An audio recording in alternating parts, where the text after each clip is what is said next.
Jarðvarmi hefur lengi verið nýttur til rafmagnsframleiðslu á Mývatnssvæðinu, en gamla gufustöðin í Bjarnarflagi var gangsett árið 1969.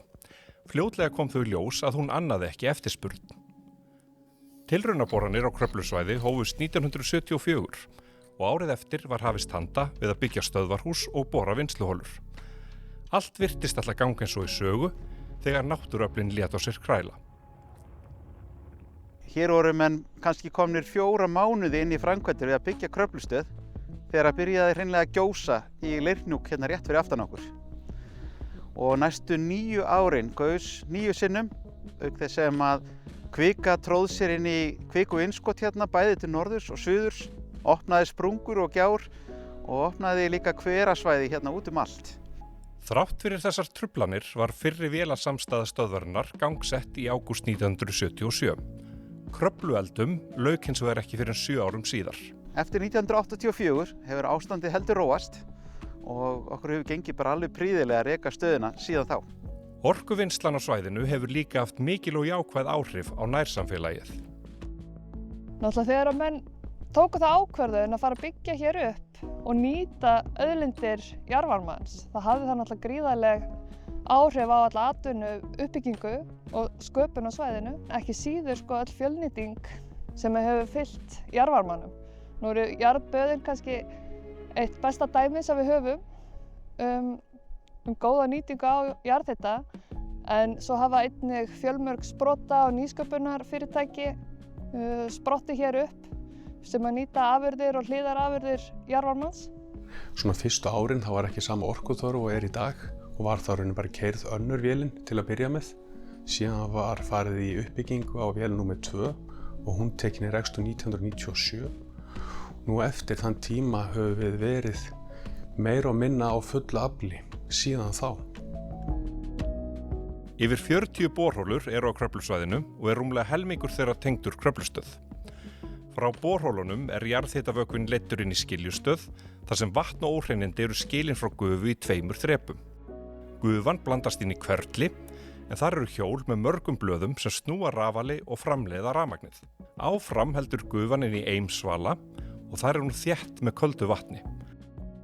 Vatnið hitnar og leitt efst í kæliturna með stórum viftum. Vatni sem ekki notað til kælingar, affallsvatni, að hluta dælt aftur niður borholur. Kröflustöð fyrsta stóra jarðvarmavirkjun á Íslandi. Það voru vissulega margar áskorunir að kominni af stað, en ég held líka að við höfum lært alveg gríðarlega mikið á því og allar það jarðvarmavirkjanir sem hafa verið reistar hér á Íslandi og í raun víða heim eftir það hafa dregið af þessum lærdómi. Þannig að það hefur verið farið mjög varfærnislega að svæðinu, en við horfum á til framtíðar að bæta við hér borholum og jafnvel og stækka í náinni framtíð.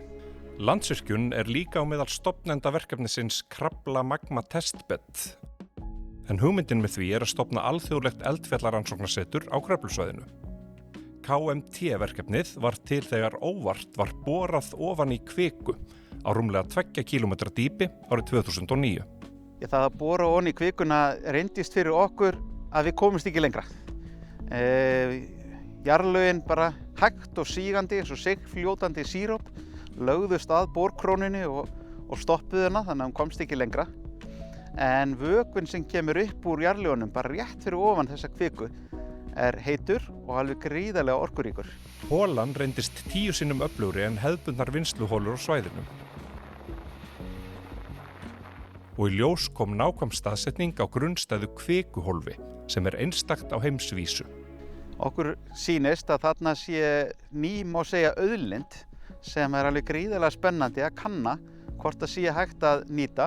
Fljótlega varð ljóst að atvikið fól í sér mikil tækifæri til eldfjalla og orkurannsókna og stefnt að því að bora á ný í kvikuhólfið með tækjabúnaði sem verið að þróa á vegum verkefnisins.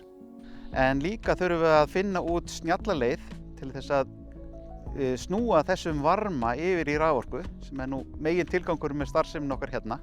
KMT-verkefnið hefur vakið athygli víða heim. Mikill áhugi á þeim 9 tækifærum til orkuöflunar sem verkefnið gæti skapað.